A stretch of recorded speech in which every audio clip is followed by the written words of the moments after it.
What kind of weekend activity do you think would suit both of us? Oh, that's a loaded question. Right. And here's another one. Is there somewhere nearby that you think we should explore together? Yeah, those can be terrifying to hear. Exactly. I want you, the listener, to just think about those questions for a second. If someone you are, just getting to know asked you those exact things, the instinct is often to just completely panic. Oh, absolutely. Total panic. We feel this immediate heavy pressure to conjure up this perfect itinerary that proves how endlessly fascinating and culturally plugged in we are. But the source material we are diving into today, it just completely shatters that instinct. It really does. It flips the whole script. It does, because the baseline answers found in this documentation to those very questions are almost shockingly simple. We're talking about trying a new restaurant, getting a cup of coffee, or, just going for a casual walk. Yeah, just a walk. Nothing crazy. There are no elaborate hypothetical scenarios here. We aren't talking about planning a skydiving trip or a 10-day cross-country road trip to forge this unbreakable bond. We are looking directly at foundational, everyday human interactions. Really basic stuff, yeah. Welcome to the deep dive. Our mission today is to extract the hidden architecture behind these incredibly common interactions. The source material we have gathered is this fascinating catalog of conversational prompts and real-world responses designed to build connection. And it's so detailed, too. It is. We are going to decode how natural flow and depth are actually constructed in conversation, how people with entirely different lifestyles find equilibrium, and how shared, seemingly mundane habits create long-term stability. So, okay, let's unpack this. The word architecture is the perfect way to frame what we are looking at today. Yeah. Because when you first scan this source material, it masquerades as a very basic guide to small You'd talk. think a cheat sheet. Exactly. A cheat sheet for setting up a casual weekend hangout. But underneath that surface layer, it is a remarkably sophisticated analysis of the mechanics of human bonding. It really breaks it down into pieces. It breaks down the precise microsteps of how two strangers slowly become acquaintances, and then how those acquaintances safely transition into being deeply connected. And it does all of this without ever triggering that fight or flight response that comes with forced intimacy. Yes, that forced intimacy is the worst. So if we want to understand how to build that relationship from the ground up, we really have to examine the specific tools the source provides.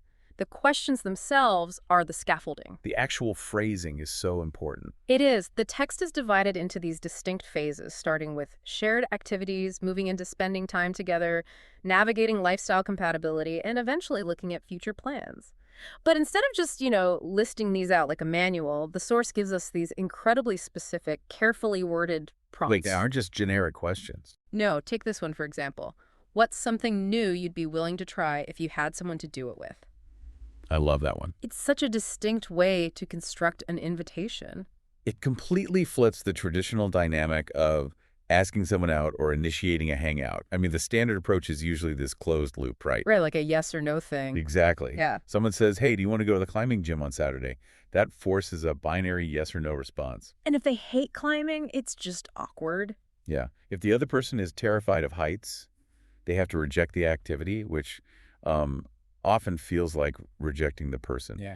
But the prompt you just read operates on a completely different psychological level. It totally does. It removes the friction of rejection by making the activity hypothetical Yeah. and making the companionship the central focus. I see it as handing someone a completely blank map. Like, imagine you are going on a road trip with someone you were just getting to know. Okay, yeah. The traditional high-pressure way to handle that is for you to sit in the driver's seat, lock the doors, and announce, "We are going to the Grand Canyon. I hope you like looking at big rocks." Right, taking total control. Exactly. You've taken on the entire burden of being the entertainer and the planner. But this question, what's something new you'd be willing to try if you had someone to do it with, is literally handing them the map and a pen. You're asking them to collaborate. Yes, you are asking them to circle a destination they've always been curious about, but maybe lacked the social catalyst to actually visit. You are inviting them to co-create the experience. And that co-creation aspect is exactly what mitigates the early stage anxiety of a new connection. What's fascinating here is how these questions are engineered to gauge mutual interest without forcing a personal agenda. Like testing the waters. Exactly. Let's look at another prompt from the text. It asks, do you think we'd enjoy something active or something more relaxing? You're testing the waters. You are essentially asking for their baseline operating parameters for a Saturday afternoon. Right, because you don't know yet. And because you haven't staked your own ego on a specific plan, like, you know, having already bought expensive tickets to a loud concert, they're free to answer honestly. They can just be real with you. They can say, honestly, I've had a brutal week at work, and I just want to sit somewhere quiet. Which saves everyone from a terrible afternoon. I mean, if I had assumed we needed a high-energy outing to have fun and drag them to a crowded street festival, they would feel completely trapped. Oh, they would be miserable. They would spend the whole time masking their exhaustion, and I would spend the whole time wondering why they aren't having any fun. By simply asking what suits us both, we actively locate a safe middle ground before anyone commits to an environment. And finding that middle ground is the critical data gathering phase of the relationship. The source material continually emphasizes finding activities that suit both of us. Both of us. Yeah. You are basically running a systems check to see if your social operating systems are currently compatible. But, the text doesn't stop at just identifying how to ask it. Provides a highly critical analysis of what you actually end up doing. Which introduces a really profound tension, the tension between the deliberate and the spontaneous. It's a huge theme in the material. It really is. Throughout the responses provided in our source, there is this relentless push and pull regarding how much effort should be injected into a plan. For example, the text notes that when you want something, quote, more memorable than just sitting and talking the whole time, you should opt for a deliberate plan. Right, something structured. Yeah, it points toward going to an exhibition, visiting a weekend market, or trying a structured activity. It explicitly labels these as the mechanisms for creating a memory. We really should break down the psychology of why a deliberate plan functions as a memory maker. An exhibition or a bustling weekend market provides a shared anchor point. It is a massive external stimulus. It gives you something to look at. Exactly. When two people are just getting to know each other, maintaining a continuous stream of engaging conversation is incredibly taxing. There is a very high cognitive load involved in constantly generating topics, reading facial expressions, and monitoring your own responses. Right. If you were just staring at each other across a small cafe table for 3 hours, the silence can become deafening the second the conversation lulls. You feel like you are under a spotlight. The exhibition removes that spotlight. If the conversation lags, the environment steps in to do the heavy lifting for you. That is so true. You can turn your attention to a bizarre painting or, a strange antique at a market stall. The object becomes a third participant in the interaction. You're sharing the burden. You are both looking at the external stimulus rather than just examining each other. The environment provides social scaffolding, which makes the outing feel eventful and, as the source states, memorable. But, and this is where the source material gets so nuanced, it constantly undercuts the necessity of those grand plans. Like, even when suggesting an exhibition, the very next sentence in the text pulls us back. It does. It pivots immediately. It says, of course, I'd still prefer something relaxed so we don't feel too much pressure. It continuously circles back to championing the casual. The casual is definitely the preferred state. Over and over, it insists on trying a new restaurant, grabbing a coffee, or taking an aimless walk. So if we look at the emotional impact here, why does the source seem to favor the casual walk over the memory-making exhibition? What is this pressure it keeps warning us about? Well, the pressure is the demand for a performance. Ugh.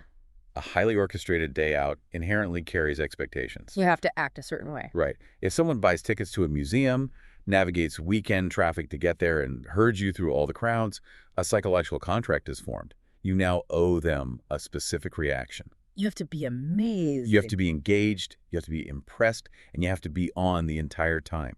Oh man, I have experienced this exact phenomenon. It reminds me of those situations where a friend cooks an incredibly elaborate, technically complex meal for you. Oh, that is a perfect example. They've been in the kitchen for 6 hours, reducing sauces and perfectly searing proteins. And when you sit down to eat, you can't just casually chat about your day. No, the food has to be the topic. You feel this intense, crushing obligation to savor every single bite, close your eyes, and compliment the subtle notes of the spices. You are performing gratitude. It's exhausting. It is. But if that same friend just orders a couple of really good pizzas and throws them on the coffee table, the food just fades into the background. You can actually sit on the couch, kick your feet up, and talk to them about real things. The pizza doesn't demand an audience. That analogy captures the exact mechanism the source is highlighting. The text argues that a casual walk without a very strict plan allows you to just see what we find. See what we find. I love that phrasing. When you strip away the itinerary, you strip away the performance. The connection suddenly has room to breathe. The underlying logic here is that as long as the physical atmosphere is comfortable, the volume of emotional exchange is actually significantly higher in these low-stakes environments. Because you aren't distracted. Exactly. Because you aren't distracted by the logistics of the activity, checking the time, reading the exhibit plaques, navigating the crowd, you become entirely present with the person standing next to you. It is the subtle art of the low-stakes hangout. It sends a very clear, unspoken message to the other person. It says, the activity isn't the point of this afternoon. You are the point. It's an incredibly flattering dynamic, really. It is, but because it's wrapped up in a casual coffee run, it doesn't feel overwhelming. It also demands a higher degree of baseline vulnerability, though. When you don't have the loud market or the busy exhibition to hide behind, all you have is your own capacity to connect. Which completely shifts our focus from what we are doing to how the physical environment actually alters the way we speak to each other. The environment dictates the conversation. Absolutely, because if you are just on a casual walk, the structure of the conversation fundamentally transforms. There is a vital piece of text in our source that says a casual walk or grabbing coffee, quote, would give us something easy to share, but also leave enough space for conversation. That phrase is key. The concept of conversational space is something we really need to dissect here. What does that actually mean in practice? Space for conversation is a brilliant way to articulate a very real psychological need. Think about a noisy, crowded restaurant or a highly scheduled group event. It's chaotic. Right, conversational space in those environments is severely compressed. You are shouting over background music, the waiter keeps interrupting, and you're only able to fire off quick, surface-level observations. You're just reacting to things. You are communicating in sound bites. But when you step outside and simply start walking through a quiet neighborhood, the physical space around you expands, and the conversational space mirrors that expansion. The text makes a keen observation about how that expanded space facilitates a transition. It says, I also like that we can talk casually, but sometimes the conversation becomes more meaningful without feeling forced. Without feeling forced, yes. That seamless slide from chatting about the weather to suddenly discussing your core life philosophies without anyone feeling awkward is basically the holy grail of human communication. And the source provides the crucial formula for that transition, which is the absence of force. If we delve into the neuroscience of socializing for a second, high-stakes environments, or the perceived pressure to be deep, immediately elevates the brain's threat detection system. Your guard goes up. Your amygdala is scanning for social missteps. You are hyper-monitoring how you are being perceived. But when you remove the goal, when you are just walking around a lake with no destination and no timeline, the lack of external demand signals to the brain that it is safe to relax. The pressure valve is released. Furthermore, the physical act of walking side by side fundamentally changes the interaction. When you are sitting face-to-face, staring into someone's eyes across a small table, it can feel like an interrogation. It really can. It's intense. Walking shoulder to shoulder diffuses that intensity. You are both looking forward at the horizon, which naturally lowers defenses and allows the mind to wander into deeper territories. I always picture it like a river. If you sit down with someone for that first cup of coffee and immediately try to force a deep connection, like if you look them dead in the eye and say, tell me about your most profound childhood regret, it is like trying to drop a massive concrete dam right in the middle of a stream. Oh, it's terrible. It shuts everything down. It is jarring, it's abrupt, and the conversation is going to violently splash back at you. The other person is instantly going to put up defensive walls. They'll just completely retreat. But if you trust the casual environment, if you let the conversation flow naturally, starting with the quality of the coffee, meandering to a book you just read, drifting into why that book resonated with your current career struggles eventually, that gentle, continuous flow carves out a deep canyon all on its own. The depth happens naturally. The depth is a byproduct of the relaxed flow. You cannot manufacture the canyon with dynamite. You have to let the water do the work. The river analogy perfectly aligns with the text's insistence on that phrase, without feeling forced. Meaningfulness in a relationship is earned through the casual comfort that precedes it. You have to wade comfortably in the shallows before you can safely swim in the deep end. You can't just dive right in. And what the source material is doing is handing you a highly detailed map of the shallows. The quiet cafes, the aimless walks, the low-pressure restaurants. Okay, so let's assume you, the listener, have followed this map perfectly. You embrace the low-stakes environment. You went on the casual walk, the river carved the canyon, the conversation naturally deepened, and you genuinely connected with this person. A total success. You've had a fantastic afternoon, but a single successful afternoon doesn't equate to a sustainable friendship or a stable partnership. A one-off success builds a nice memory, but how do we convert that into actual reliable stability without becoming overbearing? The text tackles this exact transition in the shared routine section. The leap from a good memory to a stable connection is achieved through the implementation of predictable, simple habits. The source defines this simple routine very explicitly. It suggests making it a habit to meet for coffee, try a new restaurant, or go for a walk once in a while. Just once in a while, keeping it light. But I feel like we need to address the elephant in the room here. Routine is a very dangerous word. Doesn't establishing a routine run the severe risk of turning a burgeoning connection into a chore? Like, oh great, it's the second Tuesday of the month. I am contractually obligated to go do the walk with David. It is a profound risk. Nobody wants their friendships to feel like a mandatory subscription service they keep forgetting to cancel. Exactly. Even the source material recognizes this trap. One of the prompts directly asks what kind of routine would feel natural rather than like an obligation. So how do we engineer a routine that creates stability without generating resentment? We find the answer in how the source approaches the concept of friction. The text states it doesn't have to be a big plan every time. I think having a simple routine like that would make it easier to stay connected without putting too much pressure on either of us. Make it easier, that's the key. The critical phrase is make it easier. You avoid the feeling of obligation by drastically minimizing the cognitive and logistical friction of initiating contact.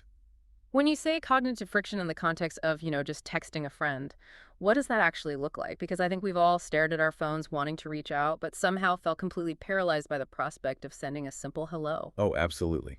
Let's break down the mental checklist a person goes through when there is no established routine. You want to see a friend. First, you have to craft the text. Right, what do I even say? Then, you have to invent a compelling reason to hang out so you don't seem needy. Then, you have to endure the waiting period for their reply. Which is always agonizing. If they say yes, you now enter the negotiation phase. You have to cross-reference schedules. I'm free Thursday after 6, but only if I don't have to go downtown. And then they reply, Thursday is bad, how about Sunday morning? Exactly. Once the time is settled, you have to agree on a location that is geographically fair and satisfies both of your current moods. The sheer volume of micro-decisions required just to get two humans into the same room is exhausting. It's like managing a project. Often, we simply don't have the bandwidth for it, so we close the messaging app and don't reach out at all. The connection slowly starves to death, not from a lack of affection, but from decision fatigue. That is so agonizingly relatable. And what the simple routine does is act as a bypass valve for all of that decision fatigue. It skips the whole process. If you have a standing agreement that you always grab bagels on the first Sunday of the month, the friction drops to zero. You don't have to invent a reason to text them. The routine is the reason. You don't have to negotiate a time or a place. The infrastructure is already built. You just show up. And that predictability becomes a source of immense comfort. Stability in relationships is rarely forged in dramatic, life-altering moments. It is forged through these low-effort, highly reliable touchpoints. It's the little things, consistently. When you know with absolute certainty that you're going to see someone regularly, it fundamentally changes the way you interact in the present. You no longer feel this frantic pressure to cram every single life update, funny story, and existential crisis into one exhausting 2-hour catch-up session. Because you know there will be a next time. You can allow comfortable silences to exist, knowing the connection isn't going to vanish. It's the difference between treating a relationship like a rare high-stakes sprint versus a comfortable, indefinite marathon. But setting up these frictionless routines sounds fantastic in a vacuum where two people operate exactly the same way. Right, which is rarely the case. What happens when the two people involved are fundamentally different? We all know couples or pairs of friends where one person wakes up at 5:30 a.m., runs a half marathon, and meal preps for the month before the other person has even considered opening their eyes. Night and day differences. How do you maintain a frictionless shared routine if your lifestyles aggressively clash? The source doesn't gloss over this reality at all. It dedicates an entire phase to lifestyle compatibility, acknowledging that individuals often have drastically different routines, energy levels, or ways of spending free time. The specific mention of energy levels is crucial there. Mismatched energy levels are usually the silent killer of adult They plans. absolutely are. The extrovert wants to bounce from the cafe to the bookstore to the crowded park, drawing energy from the chaos.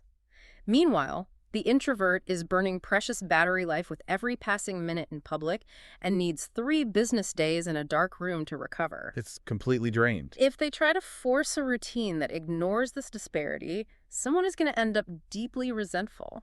Which is why the source provides a framework for building what we can think of as a lifestyle Venn diagram. The solution isn't for the introvert to pretend to love crowded street festivals. Nor is it for the extrovert to be confined to the couch. Right. The balance is located entirely within the overlapping section of the diagram. The text states, we may both enjoy simple plans, casual conversations, and trying new places. So the strategy is to identify the microenvironments where the energy demands neutralize. Find the middle ground. The marathon runner and the person who views making toast as a chore have radically different mornings. But at 1:00 p.m., they both love trying a new, quiet sandwich shop. That sandwich shop becomes the anchor. The shared interest provides safe harbor. It grounds the relationship in something mutually restorative, preventing either person from having to heavily mask their true energy levels just to sustain the interaction. If we look closely at the text here, it does something brilliant. It doesn't just treat these lifestyle differences as hurdles to be tolerated or mitigated. It actively spins them as an advantage. It frames it as a positive. The source says, I actually think that kind of balance is nice because we can relate to each other, but still learn something new from each other. This challenges the core assumption many people hold about what makes a good match. Is the ultimate goal of connection to find a mirror image of yourself? Most people think it is. A documentation suggests absolutely not. Long-term stability does not equal homogeneity. If you only ever surrounded yourself with exact replicas of your own personality, you would certainly eliminate friction, but you would also completely eliminate growth. You would exist in an echo chamber of your own habits. You'd never eat a new food, you'd never consider a new perspective, and honestly, you'd probably get incredibly bored with each other.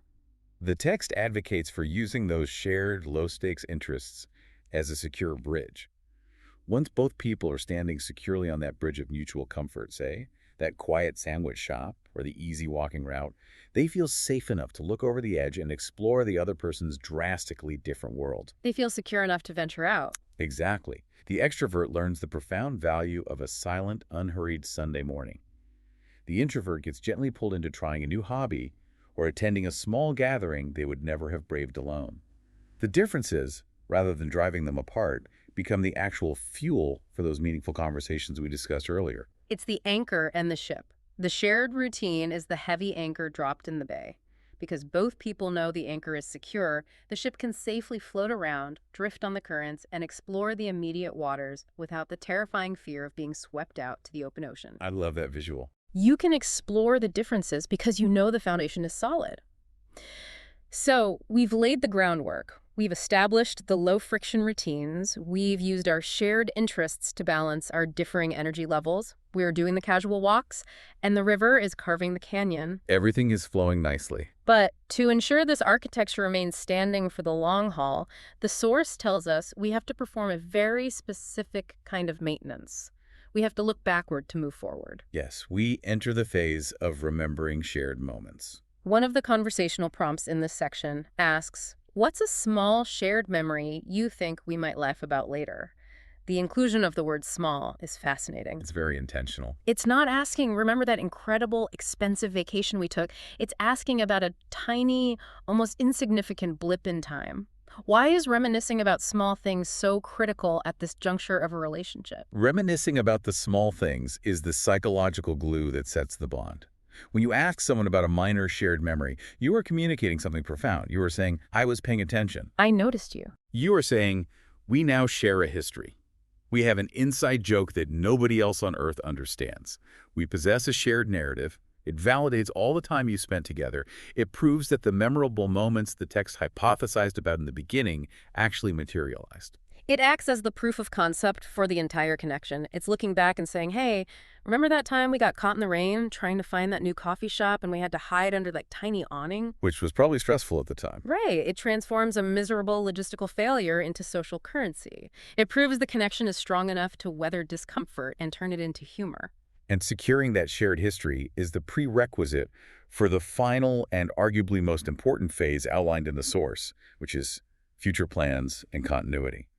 This is where the entire dynamic of the relationship shifts in a subtle yet incredibly significant way. Walk me through that shift. How does the architecture change at the very end? Analyze the progression of the language we've seen so far. Throughout the early and middle stages, the terminology was rigorously focused on the collective we, What should we do? Yeah. what suits both of us. Where is the middle ground? It was a constant diplomatic mission to find neutral territory where neither person felt out of place. Keeping it safe for everyone. But in the future plans section, the language explicitly pivots to introducing someone to your individual world. The text provides this example. I might introduce you to an easy running route or a nice place for a walk, because that's something I genuinely enjoy. Oh, wow. I see it now. We've moved completely away from the blank map analogy. We are no longer saying, here's a blank piece of paper, let's blindly point it somewhere neutral. The map isn't blank anymore. We are now saying, here is the canyon that our river carved out. Let me take you to my absolute favorite spot on the edge of it. That requires a staggering amount of vulnerability compared to just grabbing a coffee downtown. It is the ultimate manifestation of trust. You are finally bringing them out of the carefully curated, low-stakes neutral zone and invited them into your personal sanctuary. That's a huge step. You are taking a piece of your life that you genuinely enjoy, a place or a habit that brings you peace, and you are handing it to them. You do this knowing they might not fully appreciate it, but trusting that because of the foundation you've built, they will at least respect it. Which brings the entire journey full circle. We started this deep dive by looking at those simple questions: what kind of weekend activity would suit us, and wondering how to answer them without succumbing to the pressure of performance. And we've just traced the entire blueprint. We've traced the architectural blueprint of how a real connection is built from those simple answers. So if you are listening to this and wondering why your highly planned, jam-packed weekend outings always leave you feeling socially exhausted and disconnected, the source material offers a radically different path. A much simpler path, really. The secret to genuine human connection isn't found in orchestrating high-pressure, expensive, wildly unique activities. The foundation is built on invitation questions that allow the other person to co-create the experience. Handing them the pen. It thrives in low-stakes environments like aimless walks and local coffee shops, which strip away the pressure to perform and allow the conversational space to physically and mentally expand. It requires trusting the process of letting the river of conversation flow naturally from the casual shallows into the deep canyons, rather than trying to force intimacy with a dam. Let the water do the work. Exactly. It relies on the establishment of simple, predictable routines that completely eradicate the exhausting friction of constantly making new plans. And finally, it utilizes those shared, comfortable routines as a secure anchor, allowing you to bridge the gap between wildly different lifestyles until you've built enough trust to finally invite someone into the quiet, cherished corners of your own world. It is an incredibly profound, highly actionable roadmap hidden inside the mundane reality of everyday small talk. But analyzing all of this documentation leaves me with one final, deeply provocative question. Where does this leave you? Well, the entire premise of this source material rests on the beauty of leaving enough space. It champions the unforced, the casual, the unplanned, and the simple walk. It argues that silence, unscripted time, and low-stakes environments are the active, essential ingredients for building profound human connections. It makes a very strong case for that. If we accept that as true, we have to seriously examine modern social habits. What happens to our relationships when we habitually overschedule our weekends? When we book every single hour. When we succumb to the pressure to fill every single quiet moment with a high-intensity activity, a hard-to-get reservation, or staring at a screen? Is our constant modern anxiety to always be doing something actually the single biggest obstacle to truly knowing another person? That is a staggering thought to sit with the next time you feel the urge to fill a perfectly blank Saturday afternoon with an exhausting itinerary. Maybe the absolute best thing you can do for your relationships and for yourself is to just leave the map at home, step outside, and go for a walk. Thank you all so much for joining us on this deep dive into the architecture of conversation and connection. We'll catch you next time.